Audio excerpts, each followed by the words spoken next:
భారతదేశం అద్భుతమైన చరిత్రకు, వాస్తు శిల్పాలకు నిలయం. కానీ కొన్ని ఆలయాలు మాత్రం ఇప్పటికీ మిస్టరీగానే ఉన్నాయి. అలాంటి ఒక వింత ఆలయం మధ్యప్రదేశ్‌లోని మొరేనా జిల్లాలో ఉన్న కాకన్ మఠ్ శివాలయం. స్థానికుల నమ్మకం ప్రకారం ఈ ఆలయాన్ని మనుషులు కాదు, దెయ్యాలు ఒక రాత్రిలోనే నిర్మించాయట.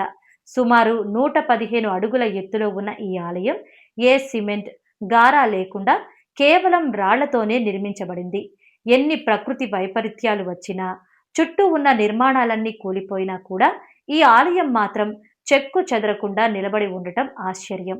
అయితే రాత్రి సమయంలో దెయ్యాలు ఈ ఆలయాన్ని నిర్మిస్తుండగా తెల్లవారిపోవటంతో కొంత భాగం అసంపూర్తిగా ఉంటుందని స్థానికులు చెబుతున్నారు. చరిత్రకారుల ప్రకారం ఈ ఆలయాన్ని 11వ శతాబ్దంలో కీర్తి సింగ్ అనే రాజు తన రాణి కాకన్ మఠ్ పేరు మీద నిర్మించడంతో ఈ ఆలయానికి ఈ పేరు వచ్చిందని తెలుస్తోంది. ఈ వీడియో కనుక మీకు నచ్చినట్లయితే లైక్ చేసి, కమెంట్ చేసి, మీ ఫ్రెండ్స్ అండ్ ఫ్యామిలీకి షేర్ చేసి మా ఛానల్‌ని ఫాలో అవ్వండి.